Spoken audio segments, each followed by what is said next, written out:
السلام علیکم ورحمۃ اللہ.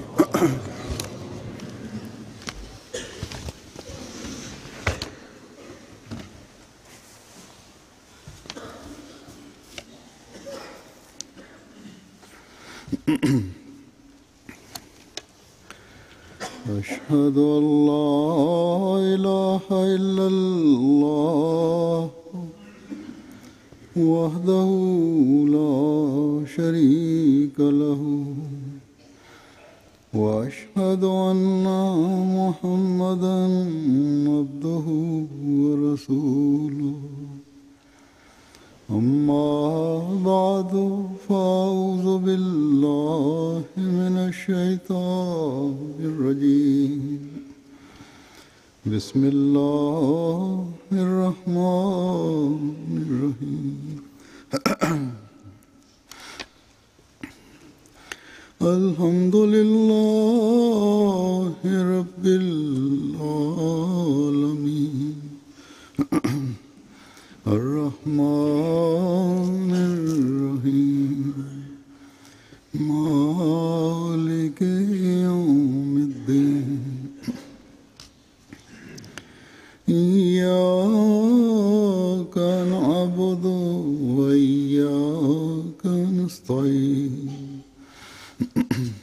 اهدنا الصراط المستقيم صراط الذين أنعمت عليهم غير المغضوب عليهم ولا الضالين.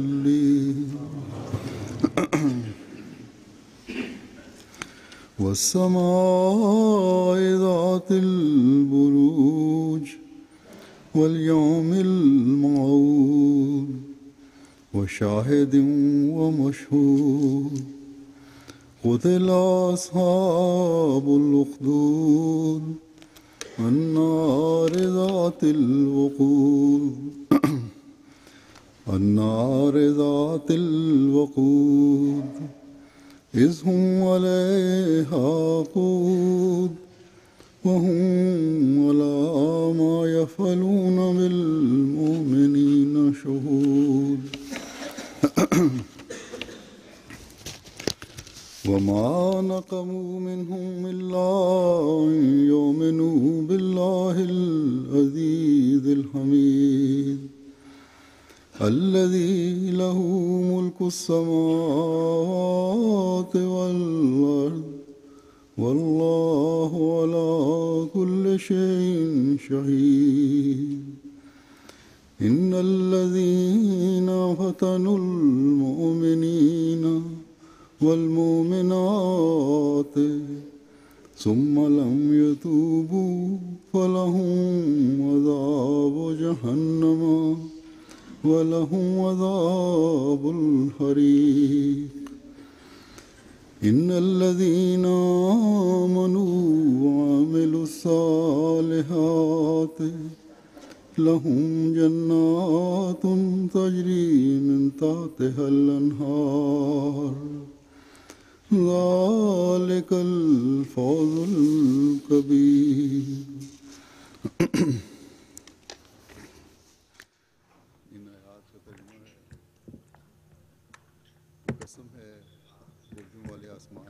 Wir beginnen mit der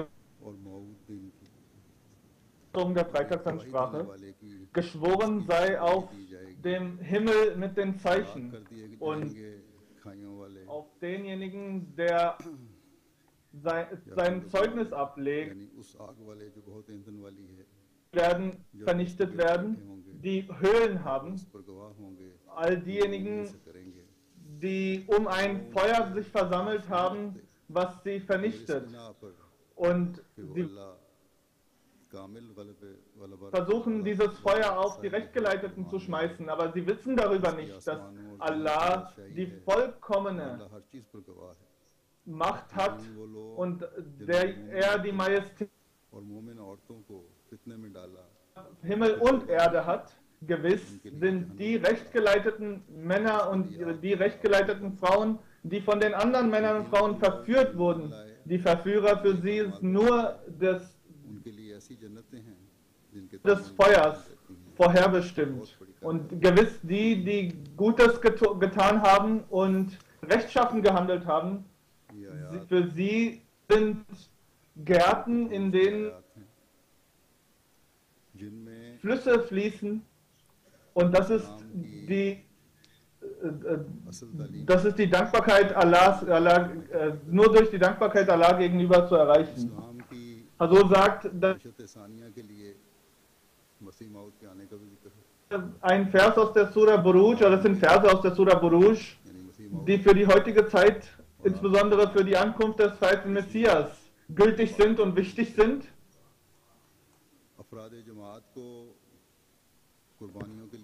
In dem sind auch die Feinde des zweiten Messias genannt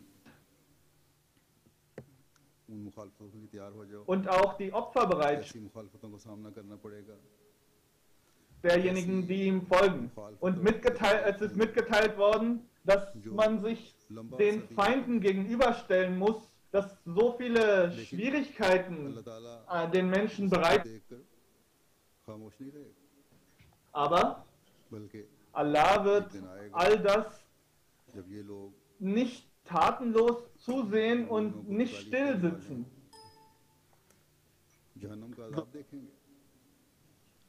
Eines Tages der Tag kommen, wo diejenigen, die den rechtgeleiteten und rechtschaffenen Menschen Schlechtes gewünscht und getan haben und versucht haben, den Ahmadis in diesem Feuer zu brennen,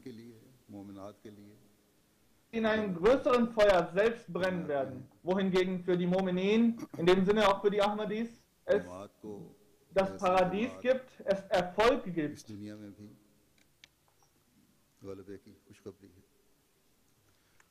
Also sagt, als Jamaat haben wir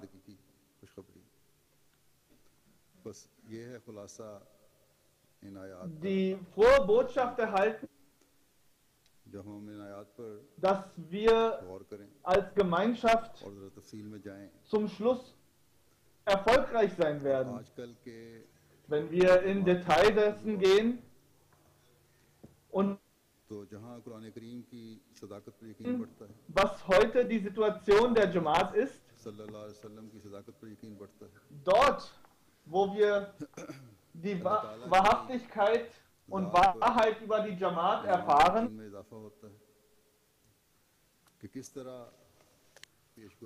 und wir in unserem Glauben uns weiterentwickeln und uns vergegenwärtigen können, 1400 Jahren, vor 1500 Jahren vorhergesagt wurde und wie das, in welcher Art und Weise das heute in Erfüllung geht.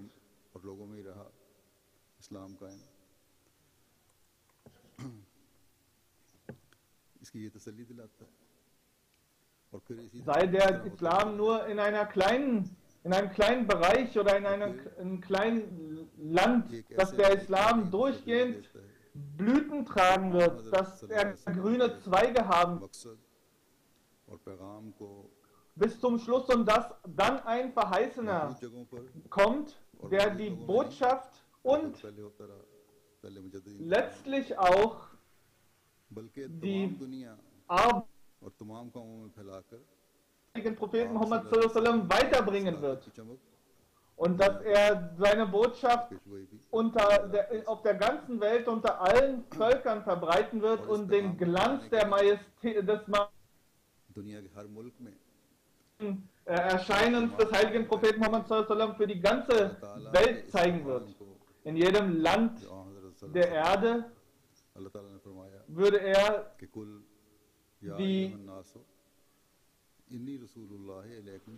die Worte Allahs an den heiligen Propheten Muhammad sallallahu alaihi wasallam,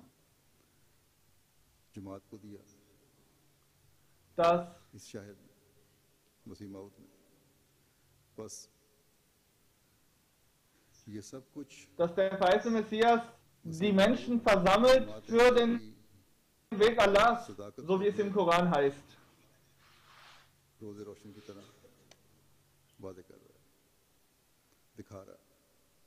All das zeigt, ganz besonders und macht es sichtbar für jeden Einzelnen, was der Tag der Erhellung bringen wird.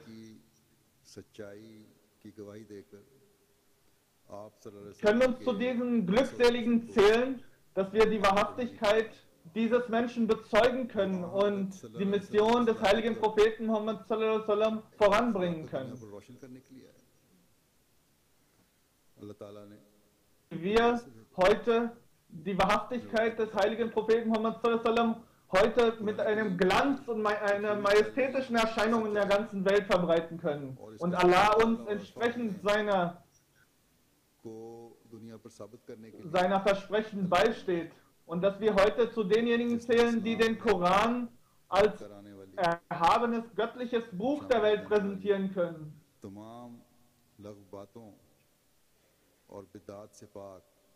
So wie Allah es wollte, dass der Islam als schöne Lehre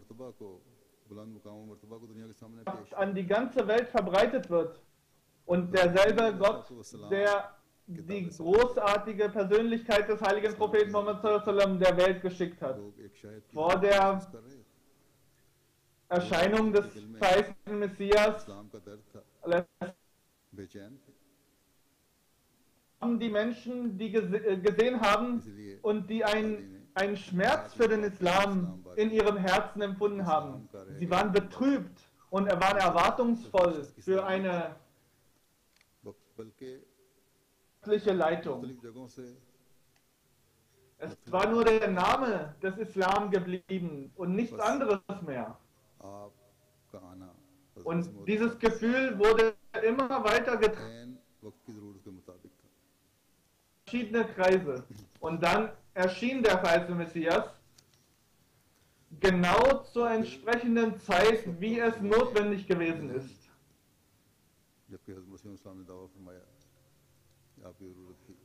Und das war zu einem Zeitalter, als der verheißene Messias erschienen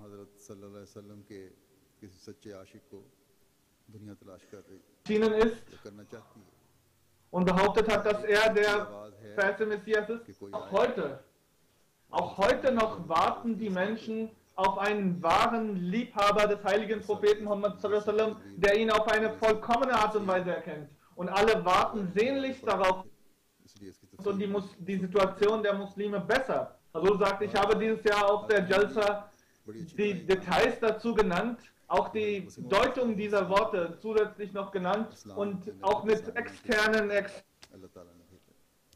Gesprächen und deren Wortlaut erklärt, was sie erwarten. Allah hat den verheißenen Messias Islam für die zweite Verbreitungswelle des Islam entsandt und die Ahmadi-Muslime, die die Jamaat kennen, die wissen, dass die Jamaat Ahmadiyya die Gemeinde ist, die in einer richtigen Art und Weise, wie es sich gehört, die Botschaft des verbreitet. Vor kurzem fand ein Gespräch statt, sagt Hazur, wo verschiedene Rechtsanwälte sich verbreitet, wo es darum ging, was die Jamaat dem gegenüber steht. Und nur diejenigen können erkennen, dass die Jamaat eine organisierte Jamaat ist.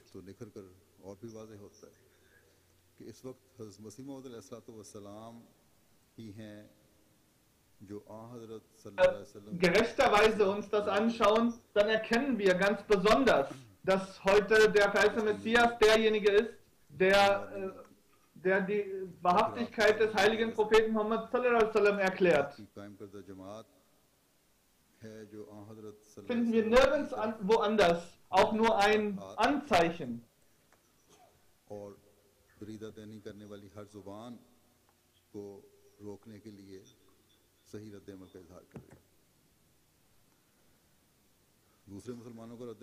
Nur die Jamaat Ahmadiyya ist es, die jede Hand und jede Zunge, die sich gegen den Islam, gegen die Botschaft des heiligen Propheten Muhammad sallallahu alaihi wasallam widmet, sie gerechterweise und zufriedenstellend antwortet. Majeed Antwort der anderen Muslime. Die anderen Muslime geben den Gegnern noch mehr Möglichkeiten, gegen den Islam zu hetzen. Dass sie noch mehr ihre Zunge öffnen für die Feindseligkeit gegenüber dem Islam. किस किस्म के फतवे दे रहे हैं Denn wenn sie उनके sehen, फतवे तो dass die selbsternannten Ulema und ये अपने ही मुल्कों में अपनी ही जायदाद dass deren Fatwas, deren Rechtsgutachten nur eine Ermordung von anderen erwarten oder erst जब अहमदी का रद्द-ए-अमल darauf ये लोग abzielen. देखते हैं Deren Antwort ist, ihre eigenen Menschen umzubringen, इंसाफ sich gegen sie zu stellen. Aber viele sehen auch, wie die Ahmadis dagegen sich hinstellen. Es gibt natürlich Muslime, die auch gerecht denken, die इस्लाम की हकीकी तस्वीर eine gewisse Form von Rechtleitung haben बंदा भी होते हैं oder vernünftig handeln. Und wenn sie बोलने वालों von der Zunge der को Ahmadis hören, was sie sagen, was die Antwort der Ahmadis ist, एक जगह फंक्शन था sagen sie ganz gewiss, dass das richtig ist und dass, so wie die anderen Muslime ईसाई ने आकर antworten, dass das nicht zufriedenstellend ist.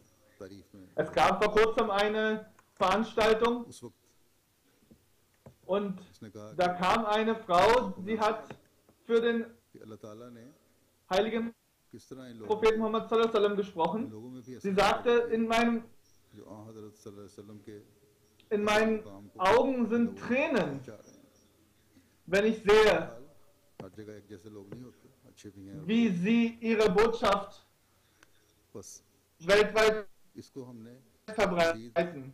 उजागर करके दुनिया Es को gibt unterschiedliche Art von Menschen, सल्लल्लाहु अलैहि वसल्लम की सीरत को sagte Surek das. दुनिया पर Wir müssen das allerdings noch weiter verbreiten. Die Antwort eines Ahmadis darf nur sein, dass er die Charaktereigenschaften des heiligen Propheten Muhammad sallallahu alaihi wasallam weltweit verbreitet, dass er die Botschaft des Islam den Menschen zeigt und den Menschen erklärt, dass deren Erlösung nur durch diesen einzigen Propheten möglich ist und dass nur die Botschaft des Islam, die vollkommene Botschaft und Lehre und das vollkommene göttliche Gesetz ist, was einen heute die Augen zum Schöpfer öffnen kann. Und wenn ihr eine Erlösung erwartet und haben möchtet für euch, dann müsst ihr diesen Propheten erkennen. Das ist die Botschaft. Der heilige Prophet Muhammad sallallahu alaihi wasallam hat die Beduinen, die unwissend waren, उनको मोहब्बत और सुलह का सफीर die nicht nur lesen und schreiben konnten, unter Analphabeten, के लिए die hat er zu den Botschaftern des Friedens पर und इस्लाम ने तो gemacht und hat in deren Herzen eine Flamme für die Liebe zu den anderen Geschöpfen Allahs erschaffen. Das sind die इन्हीं बातों Wunder, die der heilige Prophet Muhammad sallallahu alaihi wasallam gezeigt hat. Um genau die Dinge zu bestätigen, को अल्लाह ताला ने ist der heilige Prophet Muhammad sallallahu alaihi wasallam gekommen. नाम या जिसको इस इन आयात में शाहिद से ज़ाहिर किया गया। बहरहाल अब मैं वापस उस बात की तरफ आता हूँ कि ये जो Shahid Das wurde, die Worte wurden dafür genannt, Shahid, मुसलमानों का क्या रहता है als Allah den Zeugen geschickt hat, als Shahid. Was war die Antwort der Muslime darauf? कि इस ज़रूरत को महसूस कर रहे थे जैसा कि मैंने कहा बावजूद इसके Trotz dessen, कि महसूस dass die Muslime ज़रूरत महसूस होने और इसका इजहार und die Muslime erwarten, dass es etwas bedarf und auch wenn sie das zeigen, रद्द-ए-अमल इन्होंने क्या दिखाया aber als Allah इन्होंने den Shahid geschickt hat, was war die Antwort von denjenigen dem gegenüber? और बहरहाल ये तो होना था क्योंकि Die haben seine ज़ाहिर होता है Erscheinung beantwortet und haben sich gegen ihn gestellt, aber das ist genau die Art und Weise, die in der Prophezeiung in den Versen war. अल्लाह ताला Allah hat in diesen Versen genau das सदाकत vorhergezeichnet. हकीकी रंग में बिठाने के लिए कुरान करीम की खूबसूरत तालीम Als Allah die Wahrhaftigkeit des heiligen Propheten Muhammad sallallahu alaihi wasallam vorhergezeichnet hat, hat, hat Allah die Wahrhaftigkeit des heiligen Propheten Muhammad sallallahu alaihi wasallam in den Herzen der Menschen sehen wollte und den Koran und die Botschaft des Koran in den Menschen, unter den Menschen zu verbreiten, den verheißenen Messias geschickt hat, hat er ihm und auch seiner Gemeinde sehr große Feindschaft vorausgesagt. All diejenigen, die erwartet haben,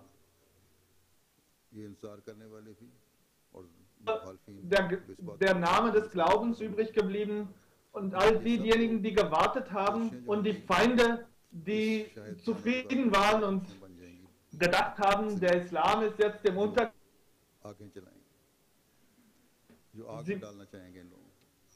Sie haben sich vereint, als derjenige erschienen ist, um sie ins Feuer zu werfen, um die Gemeinschaft des Messias noch weiter dem Feuer oder dem Feuer im Diesseits zu werfen. Aber auf der anderen Seite, natürlich ist die Feindschaft bis zum höchsten Maße gegipfelt und gipfelt weiterhin in verschiedenen Situationen. Aber das Feuer, was sie verbreiten, das wird sie selbst verfluchen. Das ist vorausgesagt. Sie werden selbst untergehen. Die Mu'minin, die Rechtgeleiteten, sollen sich nicht für zufriedenstellend halten, wenn sie nur dieses Gefühl vermittelt bekommen. Sie müssen diese Opferbereitschaft zeigen. Diese Opferbereitschaft und die Opfer sind nicht temporär, sind nicht kurze Zeit begrenzt, sondern dieses Feuer der Feindschaft wird entflammt werden, und auf die Ahmadis wird immer und immer wieder werden auf die Gräueltaten ausgeübt.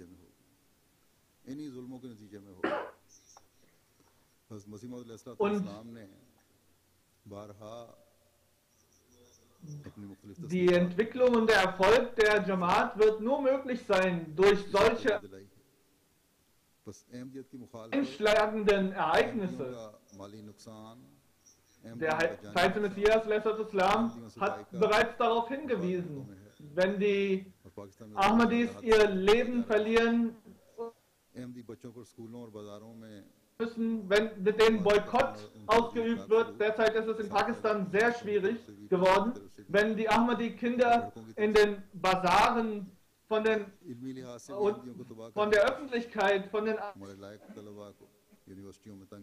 anderen gleichaltrigen Kindern und auch von deren Lehrern bloßgestellt werden, wenn die Ahmadis aus den Universitäten gedrängt werden. All diese Dinge hat bereits vorhergezeichnet und uns erklärt, dass verschiedene Formen von Feuer gelegt werden, um die Ahmadis zurückzudrängen. Auch das richtige Feuer gelegt. Wir haben im Jahr 1973 die Pogrome gehabt und die Häuser wurden angezündet. Manche Ahmadis sind auch in den Häusern verbrannt, und die Polizisten haben das wie als eine Art Theater sich angeschaut. Andere Formen von Feuer im metaphorischen Sinne. Muhammad sallallahu alaihi wasallam wurde vorher bereits darüber unterrichtet, dass der Verheißene, der für die zweite Verbreitung des Islam erscheinen wird, dass mit ihm und mit seinen Anhängern sehr schwierige Gräueltaten verübt werden. Die meisten werden von den Muslimen verübt. Deswegen ist aus den Ahadith bestätigt, dass die Muslime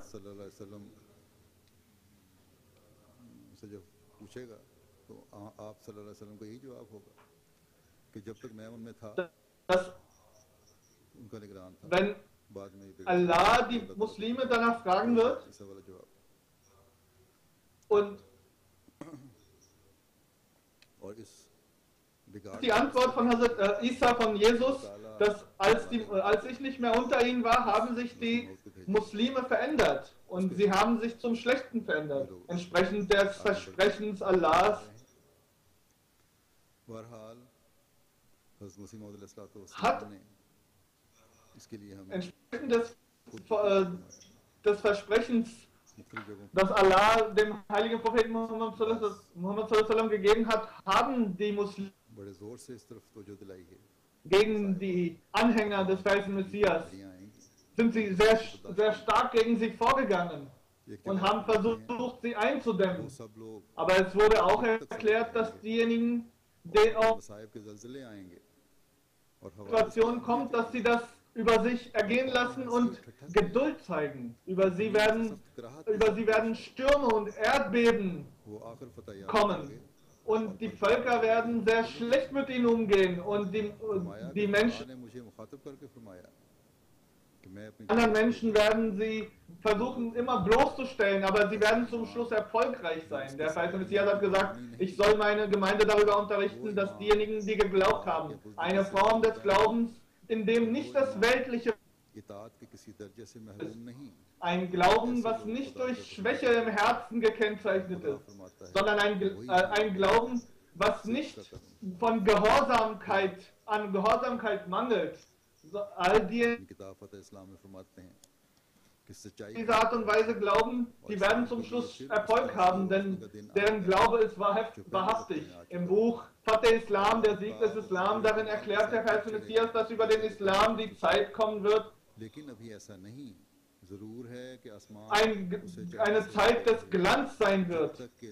Aber es ist noch nicht so. Es ist notwendig, dass der Himmel versucht, das zu stoppen, solange nicht unsere Innereien blutig sind vor dem Versuchen, uns dafür einzusetzen. Es ist nicht so, sagt Hazur. Nur diejenigen sind nicht betroffen, auf denen, die diese Schwierigkeiten leben müssen. Auch diejenigen, die nicht davon betroffen sind, sollen in ihren Gebeten, in ihren Tahajjud eine gewisse Farbe, eine Couleur hineinbringen, dass sie dafür einstehen. Dass sie all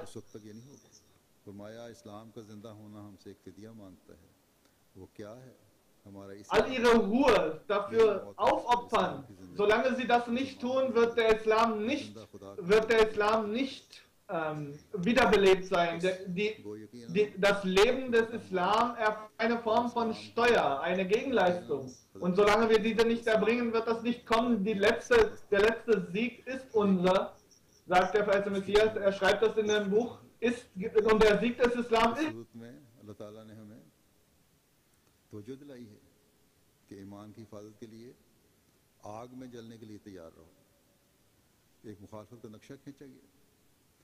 Pakistan में वक्तन फ़वक्तन ये मुखालिफों की आग अहमदियों के खिलाफ भड़काई जाती रही है और जा रही है, भड़काई जा रही है। लेकिन जो गुज़श्ता 2 साल से हालत है और जितनी इसमें तेज़ी आ रही है, इसकी पहले मिसाल नहीं मिलती। जितनी जानी कुर्बानी जमात ने गुज़श्ता 2 साल में पाकिस्तान में दी है, पहले कभी नहीं दी। बस ये कुर्बानियाँ रायगां जाने के लिए नहीं, बल्कि फतुहात दिखाने के लिए। अल्लाह ताला ने इन फतुहात की तसल्ली भी दिलाई, die Prüfung nimmt. तारीख भी इस बात पर गवाह है। Diese Möglichkeit hatten wir vorher nicht. Allah hat auch uns erklärt, dass der Erfolg nur möglich ist, wenn wir kämpfen. Der verheißene Messias Islam hat erklärt, dass wir uns vergegenwärtigen sollen, was die Situation der Gefährten des heiligen Propheten Muhammad sallallahu alaihi wasallam gewesen ist. Die haben nicht am Tag und nicht in der Nacht Ruhe gefunden. Sie haben alle Schwierigkeiten, die sie dachten, die auf denen gekommen sind, über sich ergehen lassen und haben auch ihr Leben dafür geopfert. Das sind die Worte des verheißenen Messias Islam. Und auch heute noch hat die Jamaat diese Worte in ihrem Bewusstsein. Und die Jamaat ist weiterhin bereit, ihr Leben im Namen der Religion zu lassen.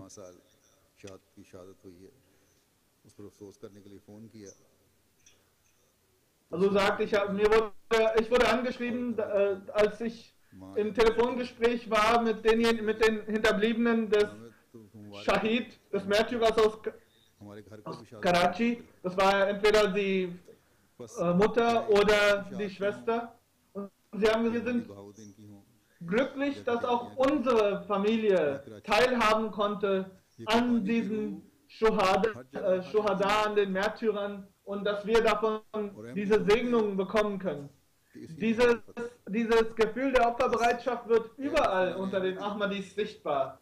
Die Ahmadis wissen, dass genau darin deren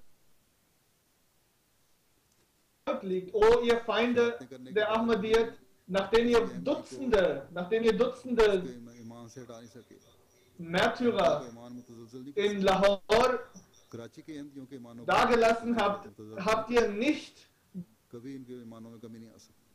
Glauben der Ahmadis schwächen können. Auch der Glaube der Ahmadis in Karachi ist nicht geschwächt in irgendeiner Form. Gott weiß, inshallah sind Ahmadis heute vollkommener Art und Weise bereit, diese Form des Glaubens und der Opferbereitschaft sich zu vergegenwärtigen und danach zu handeln. Es ist notwendig, dass für die zweite Verbreitung der Botschaft des Islam jede Form von Opferbereitschaft notwendig sein wird, und wir sind bereit, diese zu tun.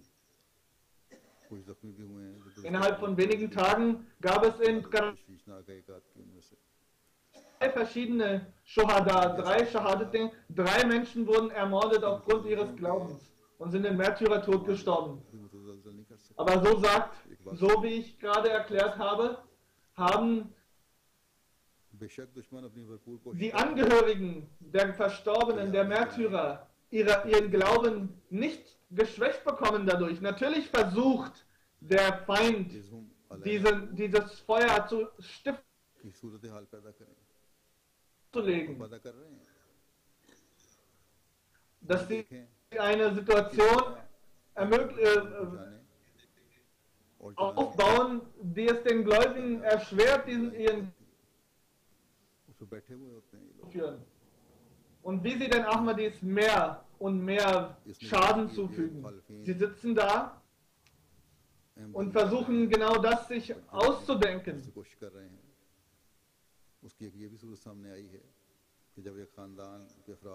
Sie versuchen die Ahmadis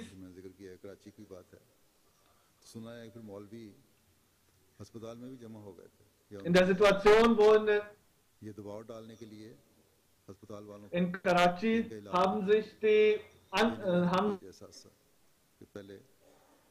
bestimmten Maulvis von bestimmten Gruppen zusammengesammelt im Krankenhaus und wollten dafür sorgen, dass nicht in den Krankenhäusern diese Menschen, die gerade von denen angeschossen wurden, auch behandelt werden. Das ist die Situation, das ist das Niveau von diesen Feinden, die im Namen der Barmherzigkeit für die ganze Welt, den heiligen Propheten Muhammad, diese Form von Feindschaft an den Tag legen. In Gewiss werden diese Menschen von Allah ergriffen werden. Denn nicht nur unwissende Menschen unter sich versammelt und deren Emotionen kochen lassen und haben versucht, die Ahmadis vom Glauben zu nehmen, den Glauben. Nein, sie haben im Namen des heiligen Propheten Muhammad Gräueltaten und Tyrannei verbreitet. Für sie ist das Volk und das Feuer im Jenseits, das Jahannum im Jenseits. Natürlich sagt Allah, dass wenn sie sich davor Zuflucht suchen und sich davon distanzieren, dass Allah das denen auch verzeihen kann. Allerdings, wenn sie es nicht tun, werden sie sowohl im Jenseits als auch sowohl im Jenseits nach dem Tod, aber schon im Diesseits in ihrem eigenen Feuer gefangen sein. Und Momen, die Rechtgeleiteten, sollten zufrieden sein, dass sie mit Schatten gefüllte Gärten haben, unter denen Flüsse fließen. Und solange auch die Feinde gegen uns das Feuer stiften, wird Allah für diejenigen Rechtgeleiteten einen kalten Schatten und ein kühles Wasser zur Verfügung stellen. Natürlich sind viele اللہ تعالیٰ کے ہاں 1500 سال پہلے ہی قبولیت کا درجہ پا گئے جب قرآن کریم نازل ہوا بس یہ کوئی معمولی اعزاز نہیں ہے Botschaft, die Opferbereitschaft, die die Ahmadis heute zeigen, haben die Menschen vor 1500 Jahren auch schon gezeigt. Opferbereitschaft wurde erhört von Allah. Sei es in Indonesien, in Pakistan, in einem arabischen Land oder woanders. Jeder Einzelne, der durch die schwierige Situation eines metaphorischen Feuers, was durch die Feinde des Islam gesät wurde und wo behauptet wird, dass wir nicht an den heiligen Propheten Muhammad sallallahu alaihi wasallam glauben, dass wir Khatm an-Nubuwwat, das Siegel der Propheten, nicht anerkennen,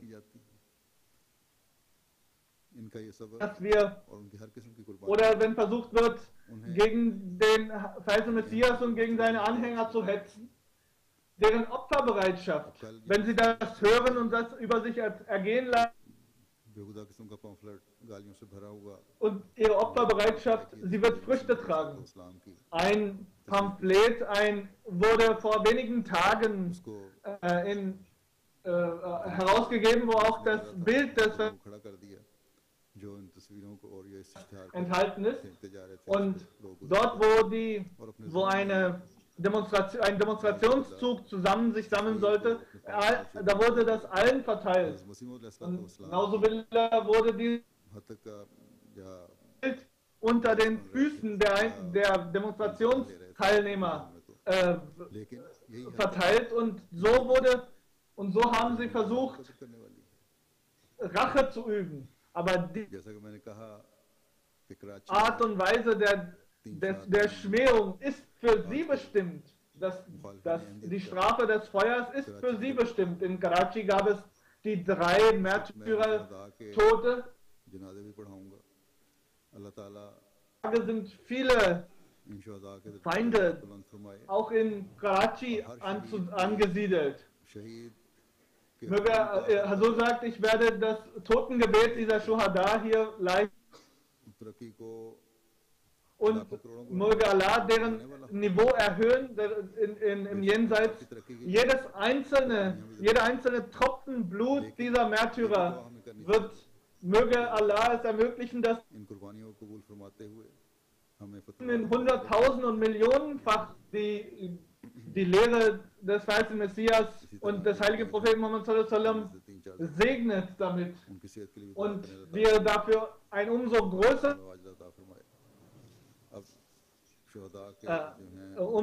Dankbarkeit von Allah und Segnung sehen. Möge Allah auch die 3, 4 Verletzten, die im Krankenhaus sind, schnell genesen lassen. Als erstes Farooq Ahmad Kalu Sahibs Sohn. Er ist am 19. Oktober auf grausame Art und Weise ermordet worden in Karachi.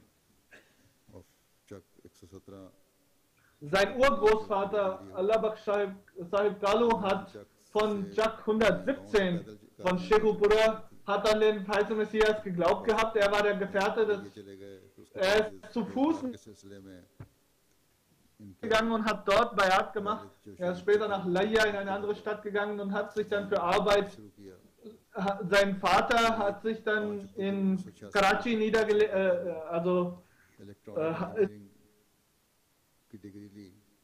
nach Karachi. Er hat Elektroingenieur studiert gehabt und hat dann daraufhin war im Handel tätig gewesen.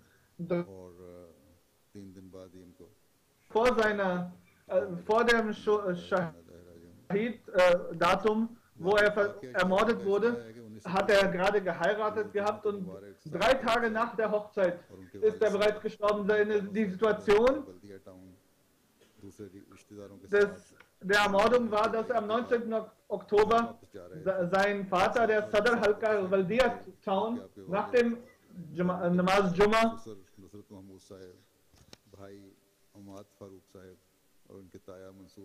zusammen mit und sein Schwiegervater auch, sein Bruder, alle waren im Auto, sein Großonkel und ein anderer Onkel, sie waren im Auto und er war auf dem Motorrad. 2 verhüllte, auf Motorrad sitzende haben ihn angegriffen. Ein Schuss hat ihn durch das Ohr auf der anderen Seite durchtretend verletzt. Und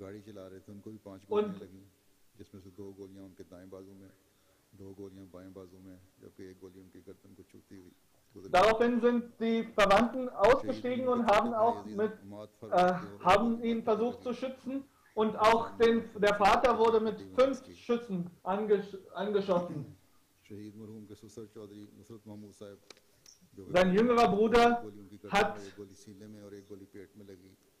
einen Schuss in seinem Kopf abbekommen. Sein Schwiegervater hat einen Schuss auch und einen in der Brust abbekommen. Er ist im Krankenhaus, aber die Situation ist nicht zufriedenstellend. Ashraf Sahib ist auch und 2 weitere sind noch geschützt geblieben, 2 weitere Personen. Die Situation, in der Situation hat der Vater versucht,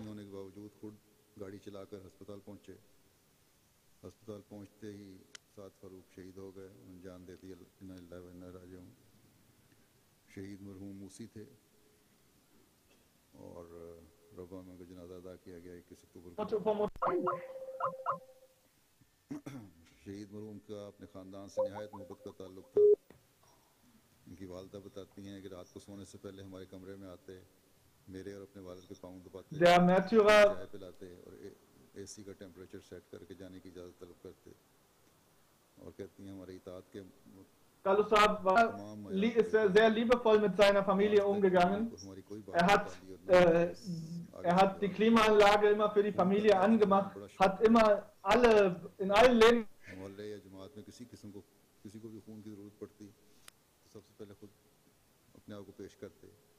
उनकी वालदा कहती हैं मेरे मना करने पर कहते कि उम्मी ये खून तो ज़ाया हो जाए, क्यों ना किसी के काम आ जाए। इनकी बहन है डॉक्टर सबा फारूक, कहती हैं कि हमारा बहन भाइयों का दोस्ती का रिश्ता था, इंतहाई प्यार करने वाला भाई था, बल्कि लोग मुझे कहा करते तुम्हारा भाई दुनिया से अलग है और छोटा होने के बावजूद हमेशा कहती हैं मुझे बच्चों की तरह ट्रीट करता था, इंतहाई नेक और खिदमतगुजार था और सिर्फ हमारे दिल में नहीं बल्कि जो भी जिसका भी वास्ता है उससे हर एक के दिल में हमेशा जिंदा रहेगा। अल्लाह ताला उसे कुर्बानी कबूल फरमाए।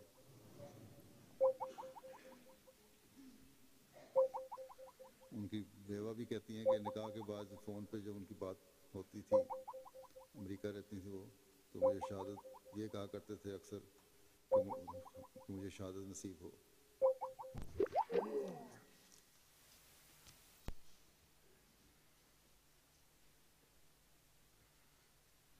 जमाती प्रोग्राम में बढ़ चढ़ कर हिस्सा लेने वाले थे। मुख्तलिफ जमाती खिदमात में खुदाम अहमदिया की भी और जमाती खिदमात में उन्होंने भरपूर हिस्सा लिया।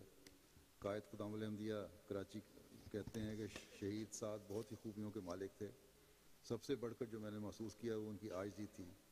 खाकसार ने हमेशा मुशाहिदा किया कि जब भी किसी काम के लिए कहा गया या कोई बात रियाफ्त की गई, वो हमेशा सर झुकाकर नज़रें नीची करके सिर्फ ये जवाब देता था, जी कायद साहब। उनकी इताअत बेमिसाल थी, खिलाफत के फ़िदाई थे, हर ओहदेदार को उसके ओहदे से मुखातब करते, कभी नाम न लेते, پچھلے 1 سال سے خاکسار نے انہیں ایک ایسے بلاک کا نگران مقرر کیا تھا جہاں جماعتی مخالفت زوروں پر تھی، مگر اتنی کم عمر ہونے کے باوجود ان کی بہادری اور لگن بے مثال تھی۔ اکثر اپنے سپرد مجالس کا دورہ کرتے اور مکمل کرتے، اور رات دیر گئے فون پر کام مکمل ہونے کی اطلاع دیتے۔ خاکسار حیران ہو کر ان کو ہمیشہ کہتا تھا کہ آپ کا علاقہ خطرناک ہے، اس لیے اپنا خیال رکھا کریں۔ شہید کا جذبہ بے مثال تھا۔ مشکل حالات میں ان کی وجہ سے ان کے سپرد مجالس میں جملہ امور کی انجام دہی میں خاص معاونت حاصل تھی۔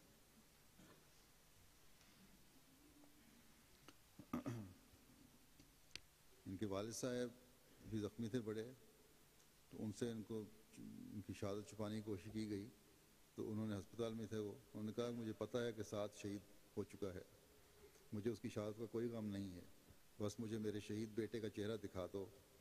اور آپ اپنے شہید بیٹے کے پاس گئے اور اس کی پیشانی کو چوما اور اسے الوداع کہا۔ بس جس شہید کے باپ، بہن، ماں ایسے جذبات رکھتے ہیں، ان کا دشمن کیا بگاڑ سکتے ہیں بھلا۔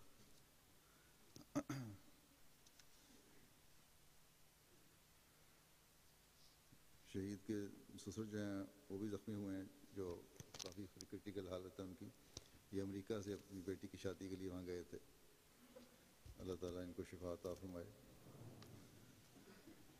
دوسرے شہید ہیں بشیر احمد بھٹی صاحب، یہ بھی بلدیہ ٹاؤن کراچی کے ہیں۔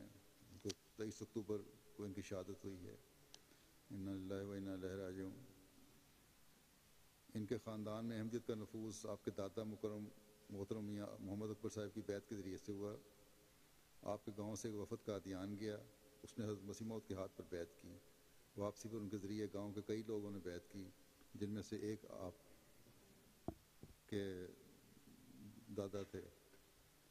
آباء و اجداد کا تعلق باجوڑی چارکوٹ کشمیر کے ساتھ سے ہے، پھر یہ سندھ میں ناصر آباد اسٹیٹ میں آ کر بھی آباد رہے کچھ عرصہ۔ بشیر صاحب، ان کی شہادت کا واقعہ اس طرح ہے کہ اپنی دکان واقعہ بلدیہ ٹاؤن میں رات تقریباً 9 بجے بیٹھے ہوئے تھے کہ 2 موٹر سائیکل سوار آئے، جن میں سے ایک نے آپ پر 3 گولیاں فائر کیں، جن میں سے ایک گولی ان کی گردن اور دوسری گولی سینے میں لگی۔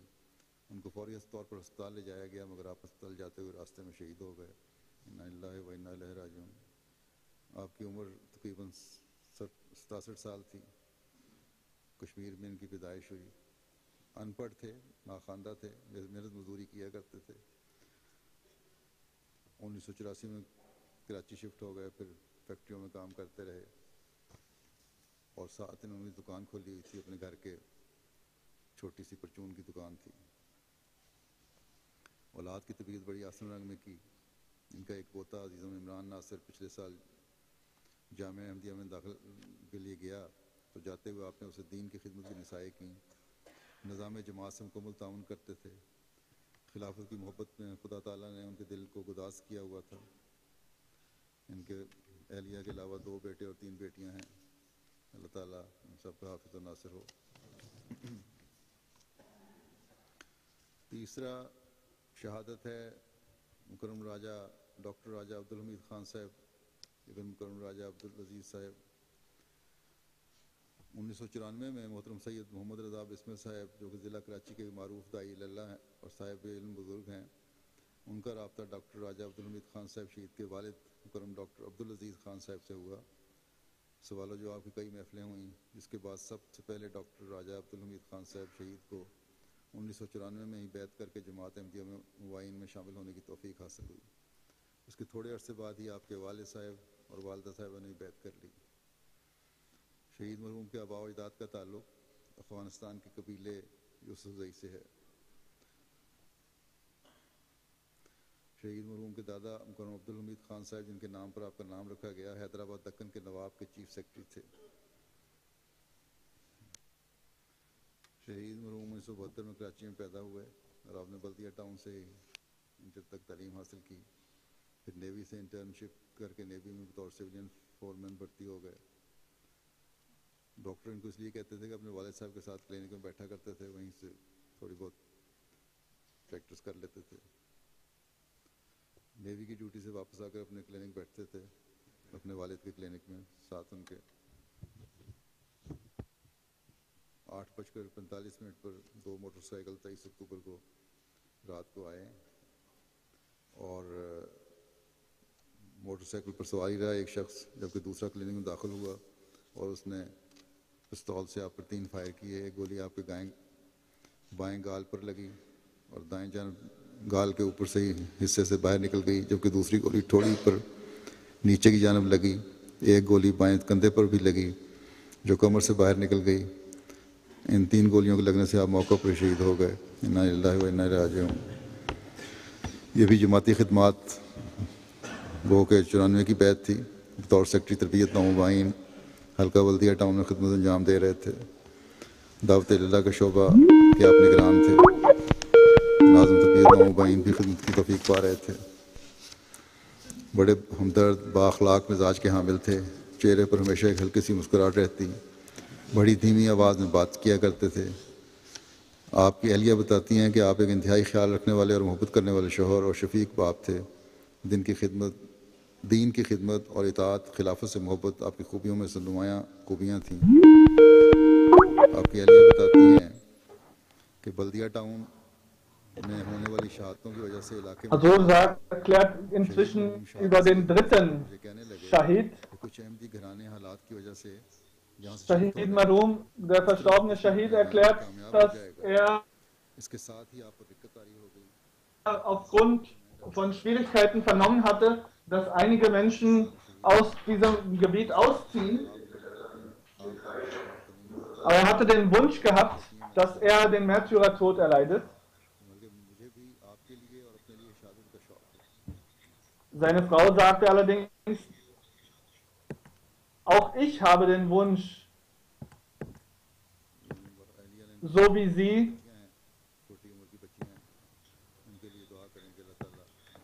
Und seine Frau schreibt, ich habe drei jüngere Töchter, möge Allah sie beschützen.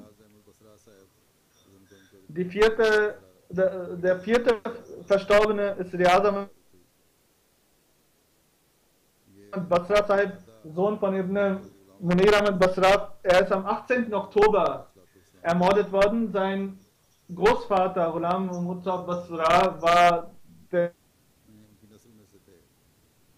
Abi, der Gefährte des Heiligen Messias, Islam,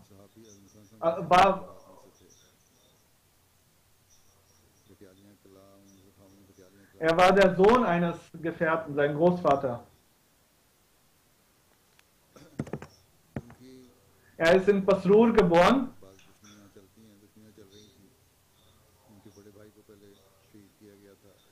So wie es in den Dörfern manchmal gibt, gab es Auseinandersetzungen.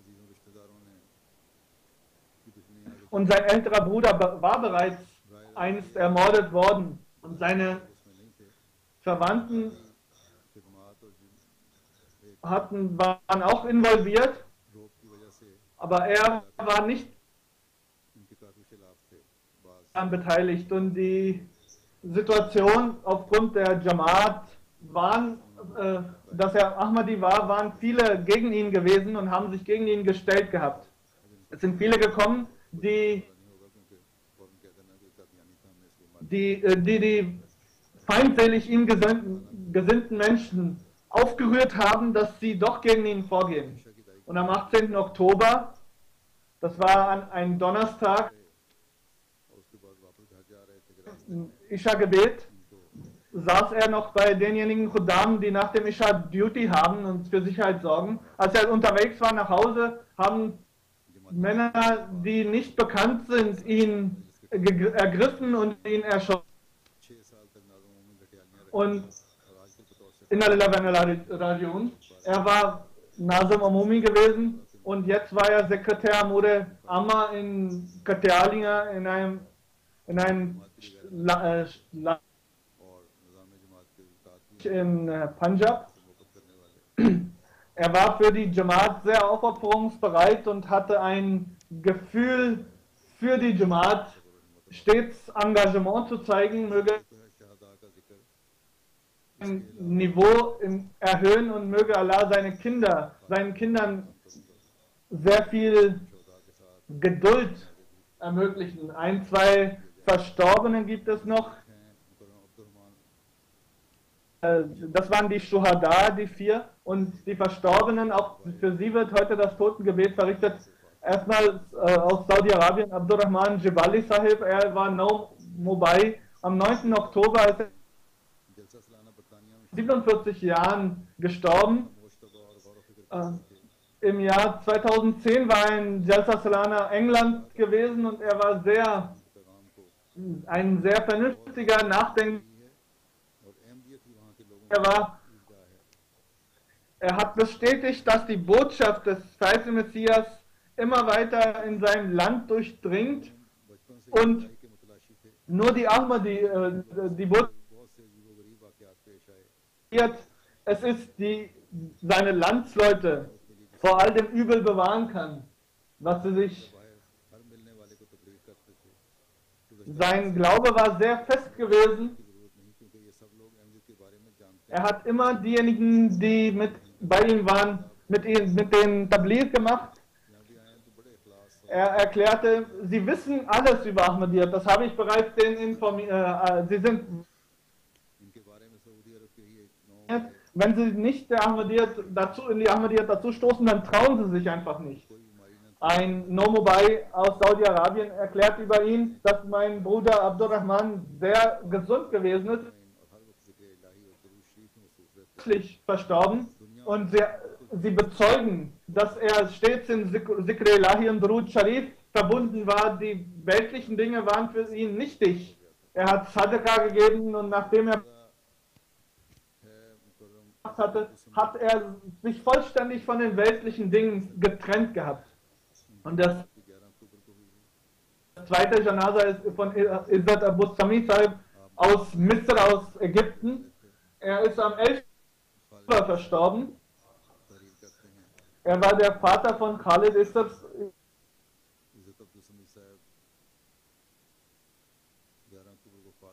Sahib aus Ägypten, und sein Sohn schreibt, mein Vater Izzat Abdul Hamid Sahib ist am 11. Oktober verstorben. Meine Eltern waren am Anfang sehr gegen die Ahmadiyyat gewesen, aber als ich mit Muhammad, meinem älteren Bruder, der gegen die Jamaat eingestellt war, diskutierte und sie gehört haben, was sie sagen, haben sie gesagt, wir sind Muslime so wie du, aber wir möchten nicht Bayat-Formular ausfüllen. Als dann 2009 von dem Vater des berichteten Sohnes ein Knochen gebrochen war, war er bei ihm und hatte dort die Möglichkeit, viel MTA zu sehen, und dort hat er sich informiert und hat dann das Bayat gemacht. Er war ein regelmäßiger Tahajjud-Betender und hat den Menschen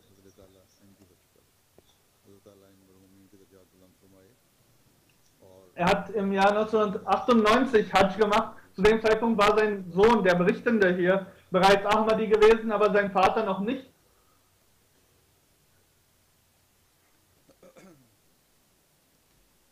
Möge Allah die Situation auch in diesem Land verbessern und sein Niveau. Alhamdulillah, nahmaduhu wa nasta'inuhu wa nastaghfiruhu wa nu'minu bihi wa natawakkalu alayhi wa na'udhu billahi min shururi anfusina wa min sayyiati a'malina. من يهده الله فلا مضل له ومن يضلل فلا هادي له ونشهد أن لا إله إلا الله ونشهد أن محمدا عبده ورسوله عباد الله رحمكم الله إن الله يأمر بالعدل والإحسان وإيتاء ذي القربى وينهى عن الفحشاء والمنكر والبغي يعظكم لعلكم تذكرون اذكروا الله يذكركم وادعوه يستجب لكم ولذكر الله أكبر.